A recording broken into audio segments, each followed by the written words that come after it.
And now, friends, we are moving to a very important, listening to a very important dignitary.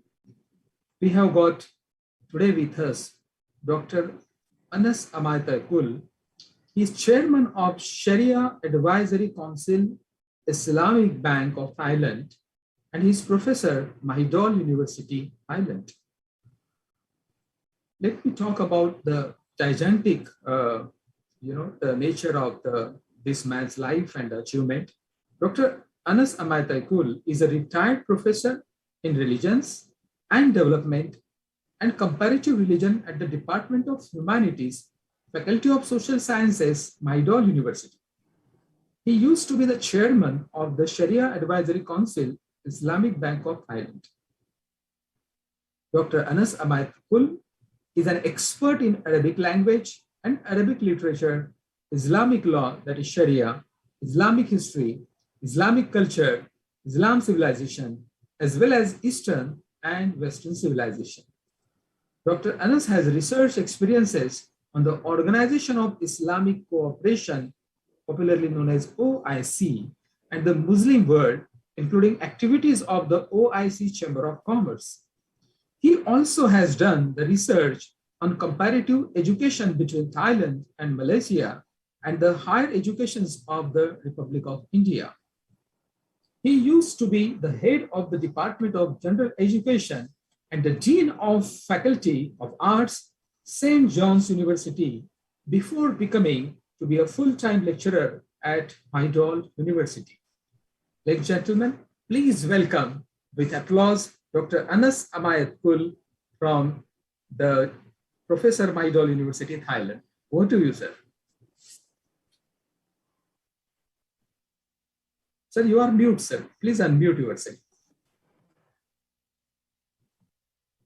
Thank you very much. I'm considered to be very honored to be invited by MIT and World Peace University to express my view concerning the Islamic framework of peace as well as peace building according to the teaching of Islam. And also I find some very difficulties to talk on behalf of this topic because of that the Muslim world fall into many problems as well as conflicts. But anyhow, we have to realize that the Muslim world that fall into the conditions of conflicts and war-torn in many regions of the Muslim world perhaps resulted to the ignorance of peoples to their Islamic teachings or to their Islamic dharma. So I'm very glad to learn about your activities to promote the true knowledge of dharma, which is the international, which is belong to each and every one of our human society. So in Islam or in Islamic teaching, there are so many Quranic verses that refers to the term peace as well as to the establishment of peace in the human society. So I may quote one from the Noble Quran that Allah said that huwa Allahu alladhi la ilaha illahu al-malikul qudusus salamun mu'minun muhaiminul azizun jabbarun mutakabbir subhanallahi amma yushrikun.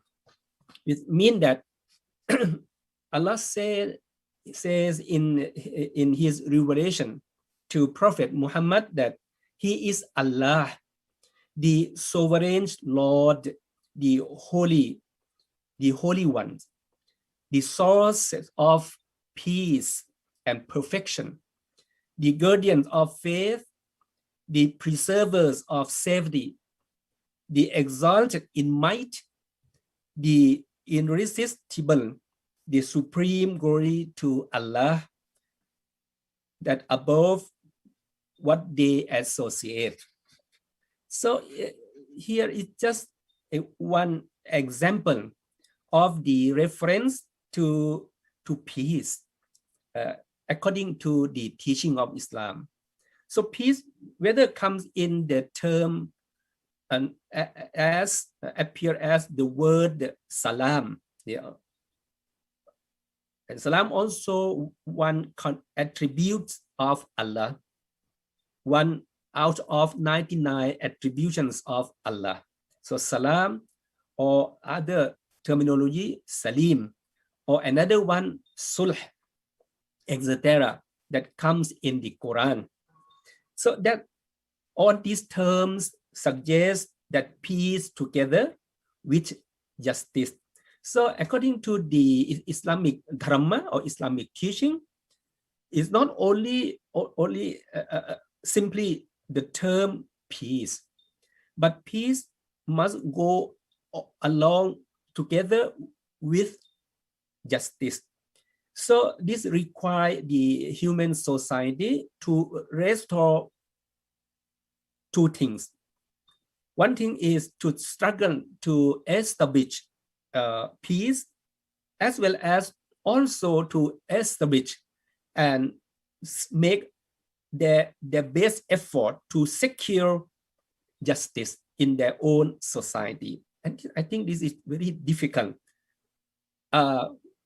Very difficult in terms that if they allow ignorance to remain, if they allow ignorance to exist in their societies or in their human society, that we may discuss how to get rid of ignorance.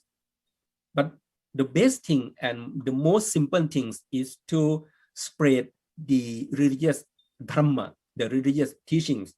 And I'm very happy that all of you attach to the religious dharma, and all of you also struggle to spread the religious dharma to the human society. And this is very, very good news that we work together. Okay. Then, so such is the example of peace available in the Quran.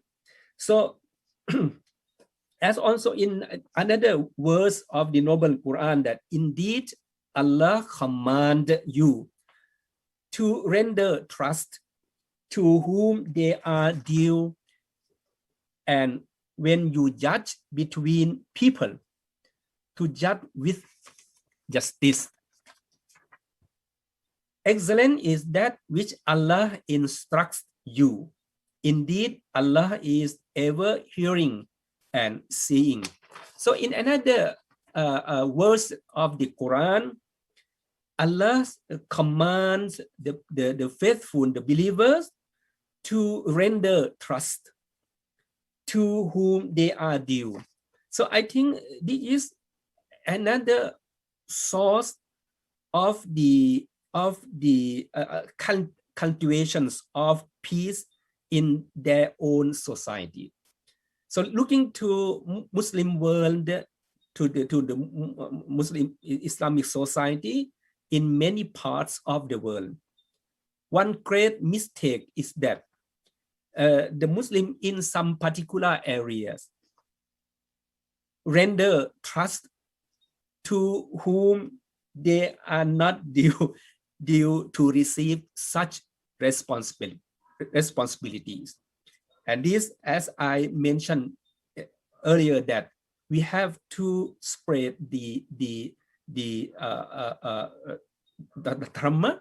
So for us, for me, the Islamic dharma, and get rid of ignorance among them. So we can enable people in any regions of the globe to render trust to whom they are due. And this will be early steps or first few steps for the implementation and establishment of peace in any particular society,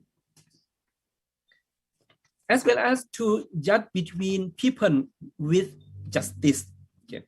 So these references make it clear that peace in Islam is not limited to a negative understanding of peace that is often defined in a passive sense as the absence of war. Okay, I'm very happy to hear from many other speakers about the same thing, that peace does not mean only absence of conflicts and war,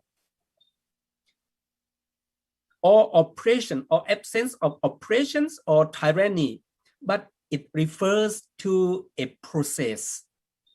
So this procession is very important. Just like your university and organization that undergo this process in which human beings strive to establish foundations of interacting with God's creation. So with God's creation, whether humans and non-human alike in harmony, and institute just a just social, economic, and political structures where they can fulfill their potential. Just like for me, the Thai government allow us to establish an Islamic bank in order to provide a just monetary system and banking system to the Muslim population, as well as non-Muslim population also use the benefit of and services of the bank, of the Islamic bank. So here this only require a condition of both internal. So many other speakers also talk that we have to focus to our internal and external order that encompass both individual and social spheres. Then so private sphere is the most important. So individual is the most important. Just like in Islamic teaching also teach us to refuse our own self and also disregard what we do for our own self. Then to conclude that we have to spread the teaching, the Islamic teachings of that honor pluralism among peoples in the globe, as well as to honor and respect the diversities, and also human solidarity. All this through the Islamic teaching, as well as the term universalities also, and dignity and sacredness of humanity through principles of fitrah, or through principle of the original natures of human being. Then the last of my word is that the transformation of relationships and humanizations through the principles of Rahman as well as Rahim. Okay, that or compassion and mercy, which is the two significant attributions of Allah, Rahman and Rahim.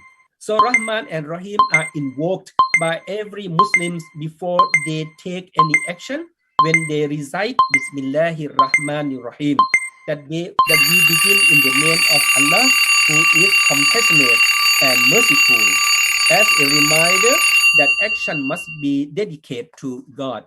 So thank you very much for your kind invite me to talk in this Dhammic gathering, and this struggle to establishment and as well as restore peace in our global society. Thank you very much. Thank you very much, Dr. Anis Ansarpur. Thank you very much. And we hope and we pray that your message will take to wide and far to many people across peace and harmony to the entire society in the world. Thank you so much. And to express gratitude to you, sir, may I request now Professor Anurag Verma, the program head, School of Media and Journalism, for expression of gratitude. Thank you so much, Dr. Patrick, for this opportunity. Respected Sri Anas Matikulji, respected Sri Rahul Karatji, and Honorable Vishwanath Karat sir, thank you so much for giving me this opportunity to express my gratitude. Sir, you rightly said that the way peace must go along with justice, and without justice, there is no peace, right? And to achieve our inner and outer peace, we must focus on the justice part, right? So thank you so much for this wonderful session and thoughtful session. Thank you so much. Thank you. Thank you. Thank you so much, Professor Anurag Verma and Dr. Anas Amtekul. Thank you so much for coming here. Thank you.